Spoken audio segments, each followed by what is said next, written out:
evening and welcome to Across the Pitch. Today we have an extra special episode as we welcome back the first guest that we ever had on our show, Scott Brown, for his fourth appearance. Tony Robinson and myself are going to sit down with Scott and chat with him about his brand new team in Warrington, Warrington Town Football Club. So welcome to the show, Scott, and thank you again for coming on with us for a record fourth appearance on our show. I'm rocking them up, aren't I? Hi, Phil. Hi, Tony. Yeah. I'm going to say it's Scott's been on more episodes than I have, so he's going to be asking me the questions. Anyway, nice to have you aboard, Scott. So. Cheers, yeah, thanks. Looking forward to it, yeah. Good to catch you up. Yeah, absolutely. Now, of course, last season you were with Accrington Stanley, and you had been there for a few seasons, and then this season you had originally gone over to Warrington Town, and now you're on loan with Warrington, and right now they're looking at a promotion. It looks like. Tell us about the season and the promotion chase here that you got going on in Warrington. Yeah, well, obviously coming towards the end of last season, I still had a year left at Accrington, and Harrogate offered me a 2-year deal, which obviously I spoke to John Coleman about and liaised with him, and he just thought obviously be in my best interest to take the offer at Harrogate, and obviously I went there. I tried hard in pre-season, it just didn't really click into place at first, and obviously I struggled to get in the team through no fault of my own. It's just one of them things. Sometimes it doesn't work out for you. Right, you just got to kind of find where you fit in at the best. That's it, yeah. But obviously I went there with all good intentions, and obviously I'm still there next year. So if I go back, hopefully I'll get another opportunity to get into the team. But as it stands, obviously, I ended up coming back home to Warrington, which is obviously 10 minutes from my house, and it's a team that's, mixed with experience and young lads looking to climb the football ladder. So we've got a good mix, and, we're right in there on track to get promotion. And now you're from Runcorn, and now Warrington is just right up the road from Runcorn. And Warrington, from where I saw on the map, it's about halfway between Liverpool and Manchester, or maybe more accurately, about halfway between Liverpool and Stockport. Yeah, well, I live in Liverpool, you see, so it's obviously there's a few lads who play there who literally live around the corner from me. So, it's easy for car sharing, and it's a good little club. It's a club that's, it's got potential to climb the leagues, and it's a big area, and, there's a lot of fans that, you can attract if you can, get them up the leagues. So, it's exciting times for the club, and, I'm just happy to be able to, come here, play games, and get back to enjoying it again more than anything. I missed a lot of football this, early start of the season through, sitting on the bench and not really playing much game time. But, after Christmas, I've managed to come here and play every game, and I'm enjoying it. Your manager there, Paul Carden, mentioned a quote that he was quoted saying that you're enjoying your football again, and it's making you a better player. Do you sort of feel that way yourself, Scott? Yeah, I just think obviously because I'd signed for Harrogate on a 2-year deal, and I was away from my family. My girlfriend's obviously ready to give birth to my baby in next month, and it was just obviously not playing and being away from, obviously I've got 2 other kids as well, and it was just really tough to get my head around it. Obviously, if you're playing games on a Saturday after training all through the week, it sort of takes a little tint off it, and you feel like you're there for the right reasons. But because I weren't playing, it was just mentally it was tough, and the opportunities to go on loan come up, and I took it. And yeah, I think obviously playing football on a Saturday, was the most important thing for me. I don't mind saying an hard all through the week, but I want something at the end of it, to compete. And Warrington have given me that chance, and I've took it, and I am enjoying it. Yeah, I've got another year left ahead again next year. So if I finish this season and get promotion with Warrington, they're on track to get promoted as well. And I'm still a part of that there. So next year it might be different. Yeah, I think that wherever you go, you've told me time and again that your most important thing is being on the pitch and being out there with the guys, and also being a leader and among the guys. And that's another thing where you said that there's some younger guys with the club, and I know that when we talked with guys at Accrington, like Callum Johnson said that you were one of the first guys to kind of show him the ropes when he got to Accrington. I imagine you've probably been able to take on that type of a leadership role there at Warrington with some of the younger guys. Yeah, that's it. Obviously, these younger kids coming through now, it's a lot harder. Everyone wants to play in the Football League and play in the Premier League, and it's hard. Sometimes if you can just guide somebody or give somebody a little bit of advice, which will help them along the way. I'm all about that, and I'll help as much as I can to anybody really. That's just the way I am as a person, and I think it goes a long way in the sense of if the lads do make the grade and they do climb higher up the leagues, they'll always look back and think, actually, he helped me out there a little bit, and that's how you keep in contact with people. The veteran presence that you bring to a team is so important. And the other day we were chatting with Sean McConville, who's obviously out now. He's a great lad, yeah. Yeah, he was. We had a great chat, and the fact that he's injured now, he's his sort of focus and keeping him sort of in touch with the players is mentoring. And goes to the away matches, goes to the home matches, so he's able to contribute in the way of a veteran presence. And Sean's a great lad. Sean's there at Accrington. Sean's a big part of the dressing room, and whether it's banter or, as I say, advice or taking the mickey out of people, or Sean's just got a little bit of everything. And good mates with Sean, and he's a fantastic footballer as well. He's got so much ability, and he's been unlucky with the injury, and hopefully he can come back stronger and it doesn't affect him, and he can just crack on from where he left off. I know Aki are missing him at the minute. Obviously because he is a big player for the club, and I just hope that he can get back to what he was. Yeah, for sure. He gets back fit next season. But yeah, as the same, travelling away with the lads, he goes home, the home games, he goes the away games, he's just always involved in little bits and bobs throughout the club, and I think that's why the dressing room at Aki, once you leave there, you miss it. Like I miss it a lot. I miss the lads, I miss the gaffer, I miss all the staff. Because it's just different. It's a different club. Everyone's close-knit and together, and they look after you. And it's like a bit like a family type thing. And once you leave that, you're always searching for something like that again. But yeah, Sean's a great lad. We had a question that Sean answered the other day. It was about when you come into Accrington and you played there, and was it important to buy into the badge on the front of the shirt, and does it show in the players? And what do you think about that? Do you think it's important that they buy into the crest?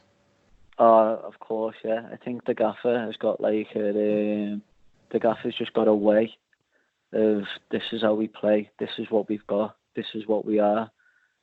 You're either in or you're not. And I think if you don't buy into it straight away, the lads will just get on you and make sure that you're at it. And if you're not, then you get moved on to somewhere else.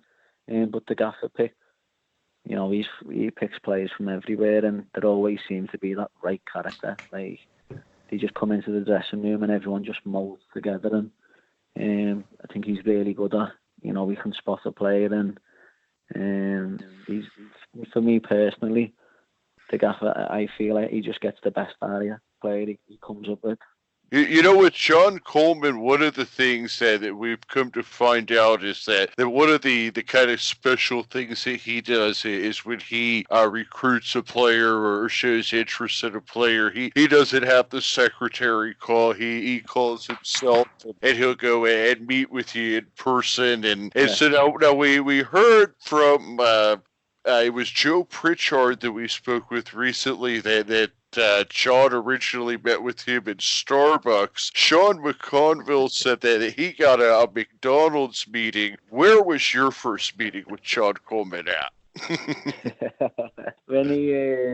I was at Grimsby at the time, and we met at the Village in Liverpool, the Village Hotel, and about signing there, and he ended up signing another year at Grimsby. So it's been down the first time, but obviously I come back in the January, and it's the best thing that I ever did from a career perspective. He picked me up, and we went on to create something, amazing. And obviously we nearly won the league that first year I signed, but we managed to do it 2 years later, and we won the league, and we were the best team in the league. And I think that for me is probably one of the highest points in my career. Yeah, league champion, that's you always be able to say. Yeah, but the gaffer is like, I just feel like he gets the best out of players. You look at like Mark Hughes, for instance. He's been at like the likes of Morecambe and Bury and Stevenage, and no disrespect to them clubs or anything like that, but he signed for Accrington Stanley, and like he's just like, he just looks like a Rolls Royce. He's like playing out of his skin. It looks too easy for him at times, and I feel like obviously the gaffer just knows how to get the best out of him, and it's paying off. Do you know what I mean? Obviously he's injured at the minute, but the whole time that he's been there, he's just grew into the player he is, and I don't think there's many better than Jose. No, I think Mark Hughes is one of those players. I mean, you would never have thought that he'd be the first name on the match sheet, but now, when you're picking your back four, Mark Hughes is number one on that sheet, really. That all comes down to, like you say, John Coleman and Jimmy and John Doolins, right? You only have to look at the players that have played with Jose Araki. So you've got like Matty Pearson, he got to move. Omar Beckles, he got to move away. Icky, obviously he was at Rotherham, but he come to Accrington. He went back to Rotherham, got in Rotherham's team. Who else? Janoi, got to move. Anyone who seems to play next to Jose seems to get a move. Yeah. So just shows you that how good Jose is, and he just calms that whole defence down and lets the other players go and do what they're good at, because he talks to them. He's an organiser. He's a leader. He's just got everything, Jose. As a player, as a centre half that you need, he's got it. He's got the lot. I'd just say it's one of those players. He seems to have that gift of making everybody around him a better player, and that's his. He's happy with that. Like he's, the fact he's a good player. But I think he probably gets more satisfaction of seeing people beside him do well. Yeah. He is. That's what he is. He's just a big calmness in that defence, and like he's a good player. He makes it look easy. And like Ross Sykes as well, coming in as a young kid, playing beside Jose, has just brought him on so much because he learns off him. And he's another like Sean Clicker, Sam Finley. They're all top professionals, and I'm sure any of them players would walk into any other team in League One, because they've all got that same mentality, which obviously the gaffer brings when he signs players. He brings that mentality, and they've all got that in abundance. And obviously the newer players, I don't really know too much about them this season, but I'm sure they've got it. Otherwise, I don't think they wouldn't be there in and around it as much, or in the team or up the team. The gaffer looks for that. Yeah, that's something that we notice time and time again with every player that we talk to from Accrington is that everybody that we talk to just seems to be the kind of guy that really is focused on football in the right way. You don't talk to a bunch of guys that are like, oh yeah, I'm out to the club in 3 in the morning. No, you talk to guys who are in the film room until 3 in the morning. Yeah, it's basically just like, lads who've got like a point to prove, or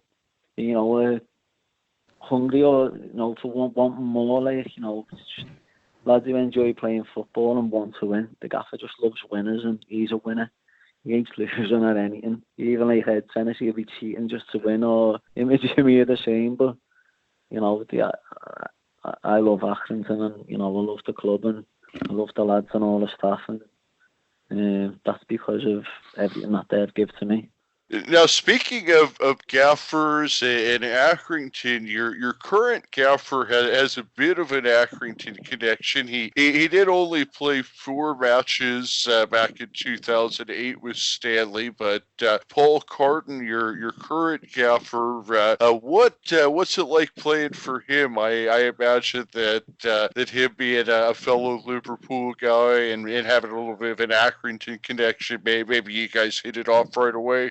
Yeah, I've known cards for quite a while, just through like obviously playing against teams that he's been involved in and stuff like that. But no, he's a proper football man, and again, he's a winner, and he's built a team that's challenging to get promoted into the the next. I think it's the Conference North. We'll get promoted into if they go up this one, and he thinks about the game. He's good with his tactics. He's just a football man, and I really like him, to be fair. He's a nice fella. Yeah, I mean, football, man, just looking a little bit through his career, he's played for Blackpool, Rochdale, Doncaster, Burton Albion. He played over 100 for Cambridge. He spent some time with Luton Town. So very, very much like your career in a way where it seemed like early on maybe he went from place to place and then kind of settled in with Cambridge later in his career, similar to how you did with Accrington. Yeah. I didn't know he played for that many teams. After that's not even all of them. Wrexham, Burskow. He's played for a whole. You and him probably could compare. You guys both, I think, have about 12 teams on here. But Journeyman, yeah. We'd love to have him on the show sometime. So let him. I'll speak to him, and see if he'll come on. Yeah, he's as I say, he's a football man, and he's really intelligent, and he knows a lot about the game. So I'm sure he'd be good.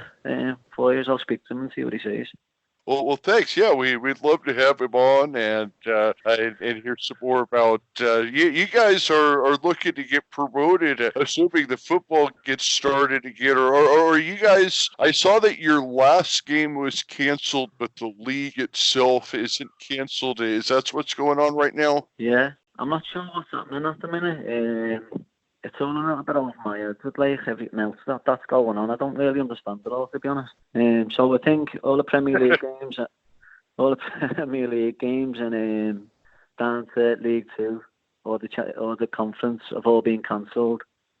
But I think our games aren't too bad.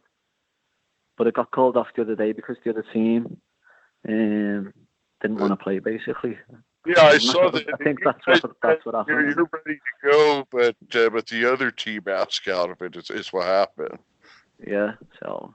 Is there your match? Do you know if your match Tuesday night is still on, or how's that? Yeah, no, I'm not sure, to be honest. Okay. The manager just texted everyone yesterday and said obviously the game's off, so do a little bit of fitness work, and then obviously they'll let us know what's happening Tuesday. So it's, as I say, every seems to be like everything's shutting down at the minute. So I'm not sure. I'm not sure when the next game is, or if it'll be on or if it won't be. And just for the uninitiated in the division you're in, how does so we can explain to some people who are listening, how do the playoff structure work in the in the Premier League North? Yeah, so basically what it is the first team that wins the league, they go up automatically, and then there's a playoff between second and third, fourth and fifth. So it'll be a semi-final and then a final, and then the winner of that goes up. So it's two teams from the league that will get promoted, but second to fifth have to go through the playoff system. And then so now last season, your team, you weren't there, but Warrington last season, they finished third and made the playoffs. They won their first playoff game against Nantwich Town, who was fourth, and then they ended up against, it was Shields I'm Shields. sorry. Shields, yeah. Yeah, and then so there was a super playoff game against the Southern League Premier Central Division, and then you guys lost to Kings Lynn Town in that one. So I guess basically the way that it worked last year is it's a little bit confusing, but what I'm reading is your team, like it's Emerson with Accrington last year, but Warrington last year, they finished third. They ended up they won their first two playoff games within your league, which would have normally been a promotion, but then there was some extra super playoff that they had to play against Kings Lynn Town of another league, and ended up losing that one, so that's why they didn't get promoted. It's mad that, isn't it? I know, yeah. They said they were telling me about that, to be fair. So basically they went through the playoff system and won that. And then the Southern League said we have to do a super playoff because one of the teams had dropped out the league above or something. So there was only one space. So then they done that and lost it. So they actually got promoted, but never. Wow. In other words, the best thing to do is to win the league and then be done with the playoffs. That's it, yeah. Well, yeah. That's it. If you win the league, there's no argument, then is there? Yeah. And you guys are 7 points clear right now, right? Yeah, I think we've got I think we're third at the minute. I'm not sure. I think we're third at the minute, but we're only we've got to play South Shield at home. Let me take the table again here real quick, because I had the table up here earlier. So yeah, I thought I was looking. It was third behind FC United of Manchester. Yeah. Yeah. And we played them the other week. We were winning 4-3 to the last kick of the game, and he scored a header. But the referee killed us. He gave a free kick on the halfway line, which went a free kick to them, and then obviously they put it in the box and scored. So yeah, we would have won that, so we'd have been a lot closer. But we've got to play Southfield, FC United. We've got to play them as well. Okay. I'm sorry. For some reason, whatever table I was looking at defaulted to 2015. Well, you guys are doing real well in 2015. Yeah, you were doing all right then. There's our crack research team right on top of things. Oh boy. No, but hopefully, we've still got, I think, 10 games left, so we've still got, 30 points to play for, and it'll be close, but hopefully we can get that first place. Yeah, so that's the key is for you guys to be able to finish out the season and not have some kind of a shortened thing. Have they talked to you at all about what kind of potential measures might be taken, or is that something where you as the players are kind of as in the dark as the public is in terms of what might be done going forward? Yeah. I think with the country doesn't even know what it's doing yet. In a sense of, obviously you see other countries are shutting down licensed pubs and businesses are shutting down, etc. The football leagues they all got cancelled last week and the week before, whereas we've only just done it now. So I'm not really sure what's going to happen and what the process is going to be, but hopefully it can be resolved, and there can be something found which will help everybody worldwide, and we can get back to enjoying our work and living happily rather than worrying what's going to happen. Yeah. Yeah, I think that's all we can do is just kind of sit back and, do what we can to keep ourselves safe. Yeah. Kind of go on from there. And at the end of the day, football is such a small part of things, but such a big part of things for all of us. Yeah, that's what I mean. Yeah, but obviously, because we were off yesterday, that's probably the first Saturday I've had off where I've not been involved doing anything with football since the summer. Just twiddling my fingers, didn't know what to do with myself. But as I say, health is more important than a game of football, and hopefully something can get resolved, or there can be some good news, and we can all just crack on and get back to our day-to-day living.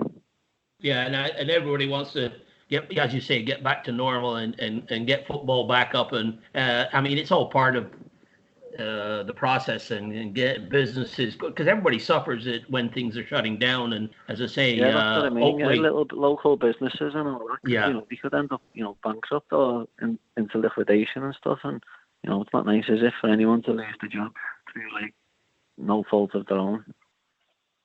No, well, let's hope, as I say, hope everybody football's up and running soon. One of the things I wanted to ask about playing in Warrington, and playing for Warrington Town, it's unusual in a town of that area that it's actually probably the second team in the town, because it's a big rugby league town, isn't it? Yeah, it's massive in the rugby league. Yeah, so I think the rugby league, I think they've got a stadium. I think they get between 12 and 15,000 going to watch there at them games. But it is a bit, it's a big town, and I think it was it last year or the year before when Warrington played in the playoffs. I think they got just short of 4,000 there at the game. So it has got potential to. Yeah, it's a good crowd, isn't it? Attract fans, yeah. It's got potential to attract fans, and it's a good little setup. So, obviously when the rugby are playing away, obviously you might attract more rugby fans coming to watch the football game. Yeah, so you mentioned it's a farming type area. I see you have the wheat bales on the crust, it looks like, right? Yeah. Yeah, I like that crest. One of my favorite things about football is kind of studying the history of the teams and the crests. And so the Warrington Town Football Club was established in 1949. But I've got a trivia question here for you, Scott. Do you know what the original 1949 name of the club was? Warrington Rangers. It sounded more like a law firm. It was called Stockton Heath Albion. Oh, Stockton Heath Albion. Yeah. So Stockton Heath's just around the corner from it. Yeah, Stockton Heath's about a mile away. Well, it's actually inside Warrington. Okay, yeah. So that was the original name of the club. So maybe you could go back and win a pint off of some of those kids in the locker room with that one. Yeah, I'll be doing the quizzes on the next away trip. Yeah. Do you see Roger Hunt around the club at all? Does he come around? Roger Hunt? Yeah, I thought I haven't seen him yet. Sorry.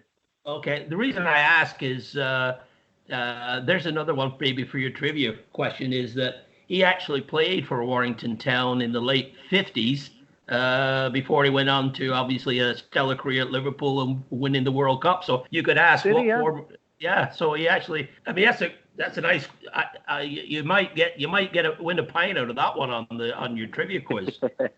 Yeah, no, that's a good one, that, isn't it? I didn't know that, no. Yeah, it looks like there was also John Green and Ian Weir and Alan Foster. So there's been some big names at the club over the years. And one thing I'm noticing, you've got a decent sized ground there. The capacity is about 2,500. How many fans do you guys see on a week? Yeah, I think we get between up to 1,100. I think. So it's decent. I'm not really sure, but it seems around that number. But no, obviously it's a good little setup, and the pitch is always, so even when it's like downpour with rain and everything, the pitch is always really nice. Still look after it, so yeah, it's good little setup. And the nickname is the Yellows, and I noticed you got some really nice bright yellow and blue kits there. I think I might have to get me one of those. Where is there someplace I can order one from? I've already got one. I'll get one for you and send it over. No problem. Oh, well, thank you. I've already got your Accrington shirt hanging in my office from your Derby County game in the FA Cup. Yeah, I've got that one hanging in my office. Phil, yeah, well, I'll let me know what size you are, and I'll send one over to you. No problem.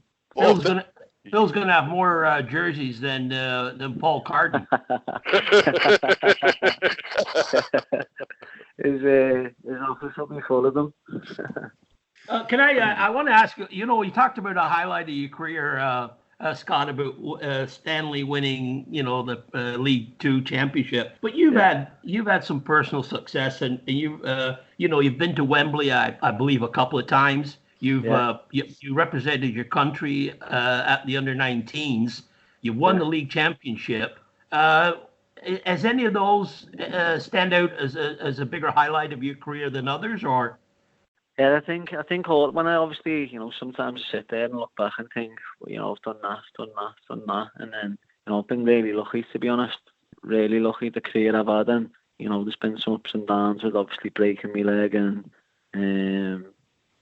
obviously getting released and stuff like that, there's been some, from Everton, there's been some real lows in there, but I always look back and think, I've always showed great character, and I've never ever, let myself get beat, or if I've always thought I've got a point to prove, and I've been lucky. I've had 5 promotions, as you said. I obviously played for England, captained them at youth level. The only thing that I never managed to do was play in the Premier League, which is obviously something that I always wanted to do as a child, but. Just obviously was unlucky and just wasn't meant to be, but I look back and think I've had a good career, and hopefully still got a few more years left in me to go and do something else and try and win another trophy.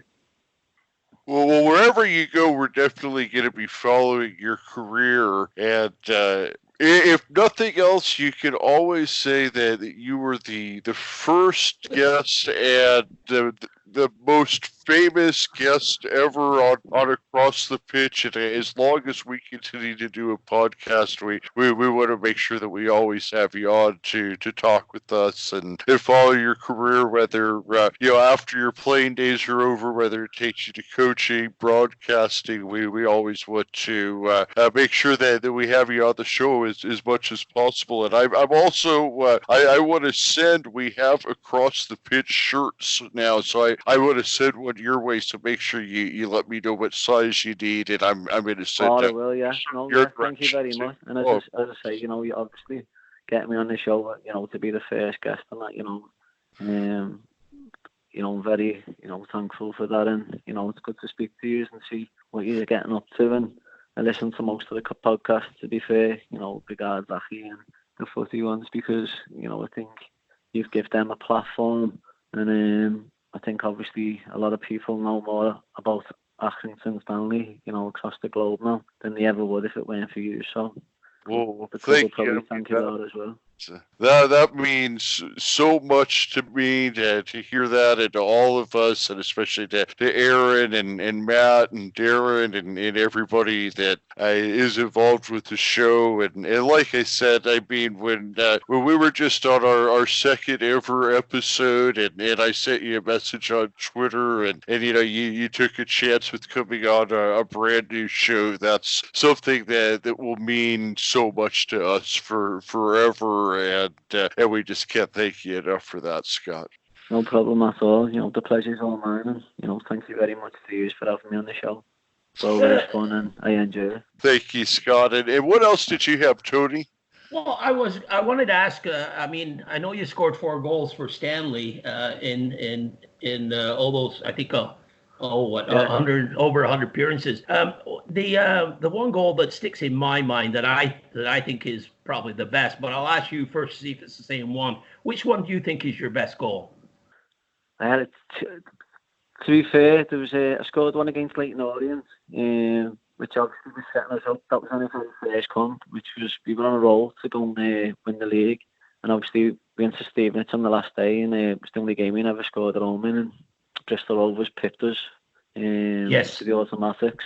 So then obviously after that it would have been the Wickham goal, just because of obviously we'd got promoted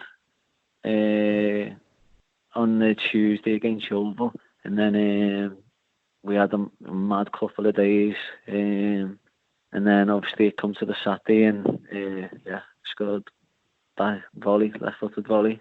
That's probably my best goal, yeah. Yeah, I did. That's the one I was picking. Yeah.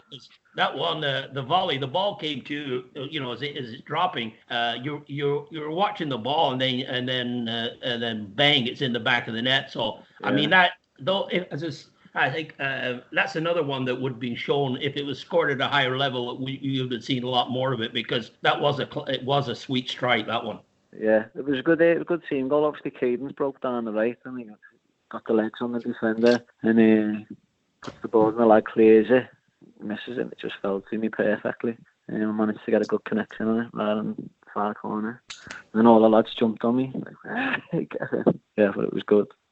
Yeah, I think I should have scored a lot more, to be honest. I should have scored a lot more while I was there. Obviously, the goalkeepers made some good saves, but I could have had a lot more than just the 4 or 5. I think that there was a highlight video that was posted in the supporters club group about a month and a half ago that had that exact goal that you were just talking about on it. I'll see if I can dig that video up. It was one of the highlight videos that the team put out. There was that one was on there. I'm almost positive. Yeah, that's good. The Josh Windass, and they tweeted me in one today actually. From when we played Luton away, we beat them 2-1 there. Me and Terry Gornell scored. Terry Gornell scored a great header, and we won 2-1. They tweeted me today with that one, but yeah, the Wickham goal was my best one. Like. Yeah, it was a nice one. That was a bit of a rivalry you had there with Luton, because both of you were at the top of the league for a couple of years there, huh? Yeah, well, what it was when they were top of the league, because obviously a few of our players, their players, they were all like texting us and tweeting us, and like they're giving us all the big time Charlie shout, like, didn't think that we'd ever overtake them. And then when Billy scored that goal at their place to make it 2-1 in the last minute, you could see the whole place it was beat. You could tell we beat them, and we went top that day, and we didn't look back. We never looked back after that, and I think that just deflated them, because they didn't actually think, they didn't believe we were better than them until we played that game, and then obviously after it they thought, these actually are better than us. Yeah, it didn't sit well with Nathan Jones. I remember that interview afterwards. Yeah. But that's just his character. He's a winner. He obviously, any manager or any player hates getting beat, don't they? And it was the way we beat them. We ran all over them, and they had a few good chances in the game, but we were resilient in defence, and they just couldn't break us down. And then when Billy scored that goal, yes, it was just the best feeling. Yeah, that's great. I mean, I love hearing the stories from those seasons in League too, where you guys were just battling out, like you said. It was kind of 3 years in a row. You were right there, and then that league title season. That's just something that will go down forever in Accrington history as the day you lost your keys and your wallet. Yeah, well, that's what I mean. So as I said, we played that YOLO game. I've done all that, lost everything on that night, and then on the Wednesday I had all the news and radio stations ringing me up, but my battery had gone on my phone by the end of the day, so I couldn't get in touch with anyone. It was just a nightmare. And then obviously I scored that goal on the Saturday, and it was just like, this is the best week ever. Yeah, classic.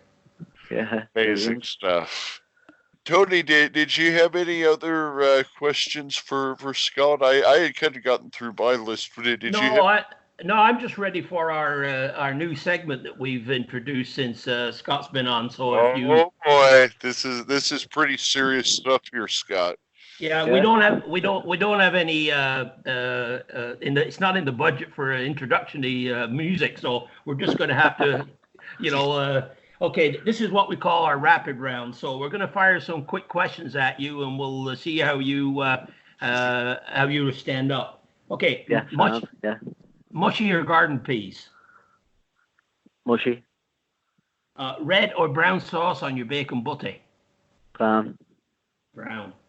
With your full English, black pudding or without? Without. Coronation Street or EastEnders? Ooh, need it. Do you have to pick one? Nope. You could say other. Yeah, I don't watch much telly, to be honest. And this one is from Sean McConville. Natural grass or AstroTurf? Natural grass. And for our host and leader, on your pizza, would you have jalapeno peppers or none? None. I don't think Phil likes that answer, but I'm okay with it. Yeah. I was going to say jalapenos, but then I remembered when you put them in your mouth, it's dead off, aren't they? Then the official pizza here in Phoenix is pepperoni and jalapeno. Highly recommend it. Is it? Well, I like pepperoni, so if I'm getting a Domino's, I'll get pepperoni, yeah. But... There you go. It's kind of like the Mexican version of what the Italians put. They do the anchovies, and the Mexicans said we'll go one better, and we'll put jalapenos on ours. So your mouth's on fire. Yeah, it's good stuff. Yeah, you need a pint beside you when you're having that, but they're good. Good. Yeah. All right. Well, did you have anything that you wanted to talk about that we hadn't asked you about today? No, that's I've enjoyed coming on and speaking to you. That's everything. Yeah, I'm sound. Yeah, it's been my pleasure. I've enjoyed our time chatting. It's been nice to get some insight from you about your career and your time with Stanley, and we wish you a continued career and success in the seasons to come. Cheers, Tony. Thank you very much, mate. Yeah. Obviously, whenever you want to get back in touch, I'll come back on the show and can catch you up and talk some more. Well, we'll definitely get in touch with you again soon, and good luck with the rest of the season, and good luck with getting the virus behind us and getting everybody back on the pitch and back to playing football again. And thank you again as always for your time, and cheers, Scott, and we'll keep following your career wherever it goes. Cheers, Scott. Cheers, Phil. Top man. Thank you very much. Take care, boys. See you later. Cheers, have a great one. Take care. Sammy.